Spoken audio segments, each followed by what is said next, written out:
Hello বন্ধুরা, নতুন একটা ভিডিও নিয়ে চলে আসলাম। যে ভিডিওটা করার জন্য আমার একটা প্রায় রিকোয়েস্ট এসেছিল। আমি যে বাড়িতে যোগা করাতে যাই সে বাড়ির নাতি নাতনিরা স্কুলে পড়ে, ইংলিশ মিডিয়াম স্কুল, যেহেতু প্রচুর বইয়ের ভার, তাদের বইয়ে নিয়ে যেতে হয়। যদিও স্কুল বাসে যায়, কিন্তু বাড়ি থেকে স্কুল বাস ওদের অনেকটা দূরে আসতে হয়, সেই বোঝাটা নিয়ে আসতে হয়। আগে বাবা মারা এগিয়ে দিয়ে যেত, এখন একটু বড় হয়ে গেছে, বাবা মা অফিস করে, ঠাকুমা দাদু বাড়িতে থাকে, তাই ওরা আর আসতে পায় না। ওরা একটু বড় হয়ে গেছে যেহেতু, নিজেরাই চলে আসে। প্রচুর বই নিতে হয়, আর পিঠে নিতে নিতে ওদের কাঁধে খুব ব্যথা হয়ে যায়।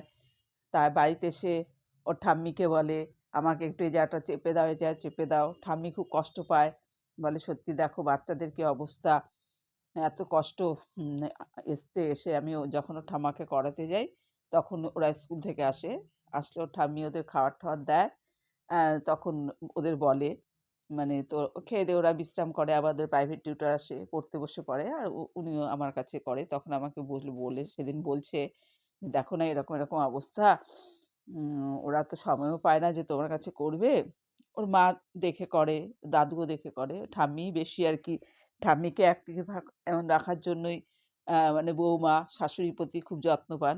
মানে ভালো অ্যাডজাস্টমেন্ট, ভালো ওদের ফ্যামিলিতে, খুব সুন্দর, খুব ভালো লাগে।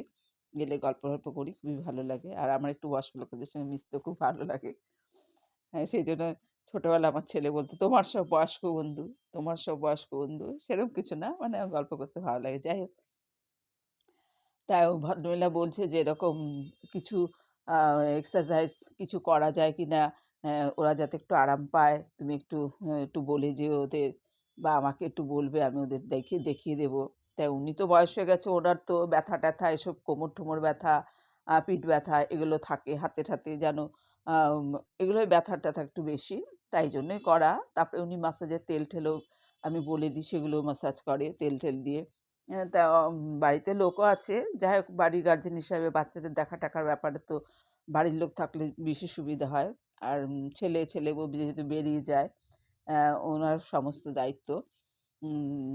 অ্যাডজাস্টমেন্ট ভালোই আছে, খুবই ভালো সব ফ্যামিলির লোক। যাই হোক সেটা, তাই ওদের আমি দেখাতে দেখাতে মনে পড়লো যে না, এরকম তো অনেক বাচ্চাদেরই হয়, তাহলে তো আমি একটা ভিডিও দেখাতে পারি। কারণ আমার ক্লাসে তো এগুলো হয়ই বড়দের জন্য, বাচ্চাদের জন্য আলাদা।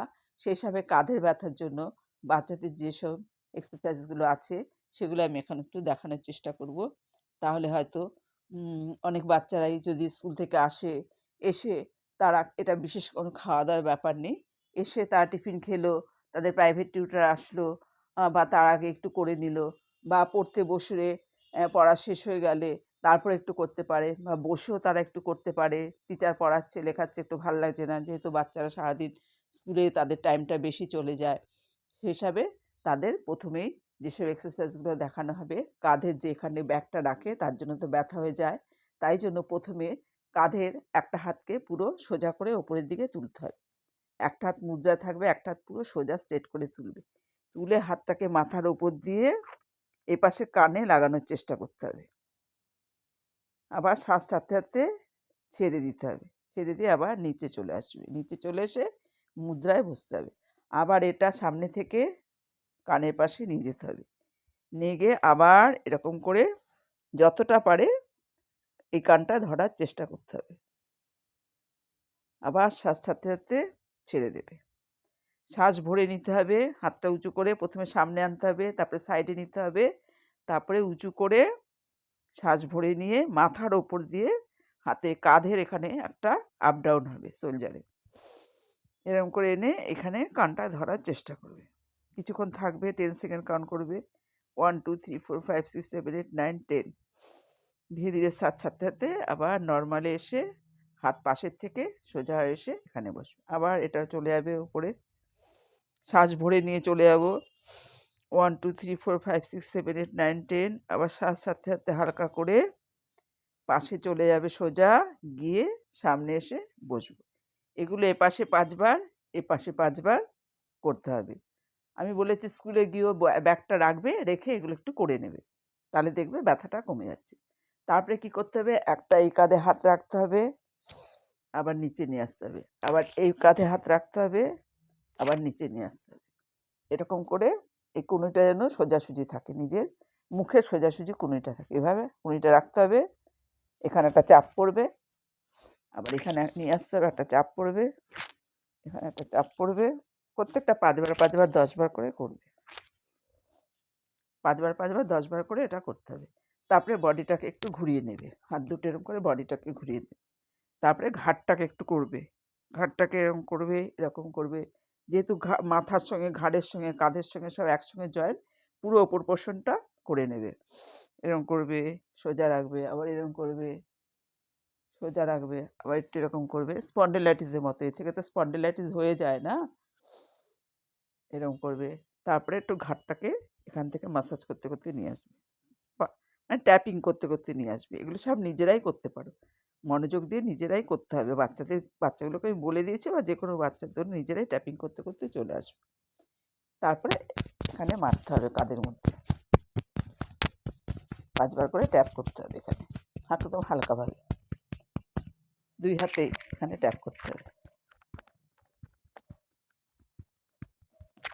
এখানে ট্যাপ করে একটু হাতটাকে বারবার এরকম করতে হবে। তারপর একটু মুভ করতে হবে, বডিটাকে একটু মুভ করতে হবে,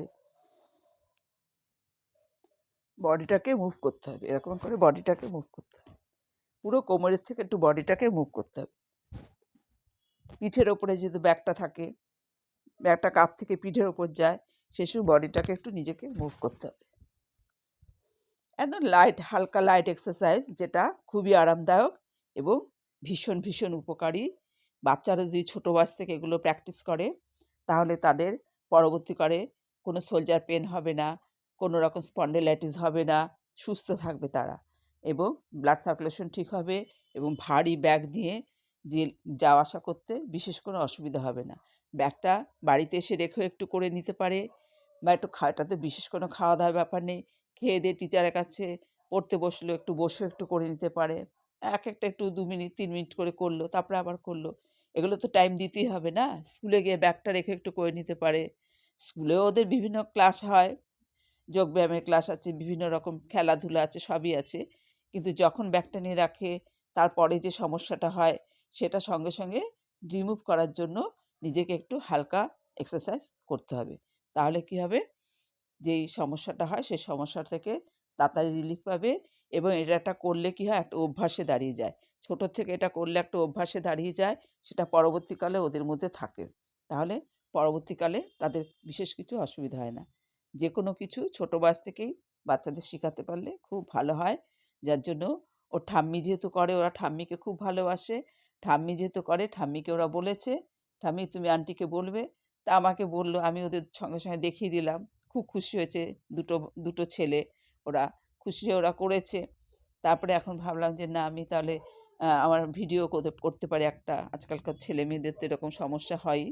আমার বাড়িতেও আগে খুবই আসতো, এখন আসে না, ওরা বেশ বড় হয়ে বিয়েও হয়ে গেছে। ওরা সানডে করে আসতো, যেহেতু ওদের স্কুল আছে, সানডে করে মর্নিংয়ে আসতো। আমি যে সেন্টারে করি সেই সেন্টারে ওর বাবা মারা সব করে, তাই আমাদের ওখানে তো বেশি ১৩ বছরের নিচে বাচ্চাদের নেওয়া হয় না। আ অনেক অল্প বয়সী ছিল। তারপরে তো অনেক দিনই করেছে বাড়িতে এসে ওরা আমার। এখন বড় হয়ে গেছে, পড়াশোনা করেছে, করে বিয়ে থাও হয়েছে। কয়েকজন শুনলাম, আমাকে ডেকেও ছিল। আ এখন আপাতত করি না বাড়িতে আর। বাড়িতে বিশেষ কিছু এখন করি না। উম যাই হোক, সেরকম প্রত্যেক বাচ্চারই এগুলো ১ম থেকে করাতে পারলে শরীরের অনেকটাই সুবিধা হয়। অনেকটাই শরীরটা রিমুভ হয়ে যায়, এবং মনোযোগ এসে যায়, এবং তাদের ডেইলি রুটিনের মধ্যে এটা পড়ে যায়। তখন এরা অভ্যাসে দাঁড়িয়ে যায়, এটা করলে তখন না করলে ভালো লাগে না। এটা আস্তে আস্তে তারা সময় বুঝে, টাইম বুঝে একটু বাড়িয়ে নেবে। ঠিক আছে বন্ধুরা, আমার চ্যানেলটার নাম ঝর্ণা স্মাইল। চ্যানেলটার পাশে থাকবে। সবাই ভালো থাকো, সুস্থ থাকো, এবং আমার এই ভিডিওগুলো দেখো, দেখে তোমাদের মতামত প্রকাশ করো, এটাই চাই। বাই, রাখছি এখনকার মতো।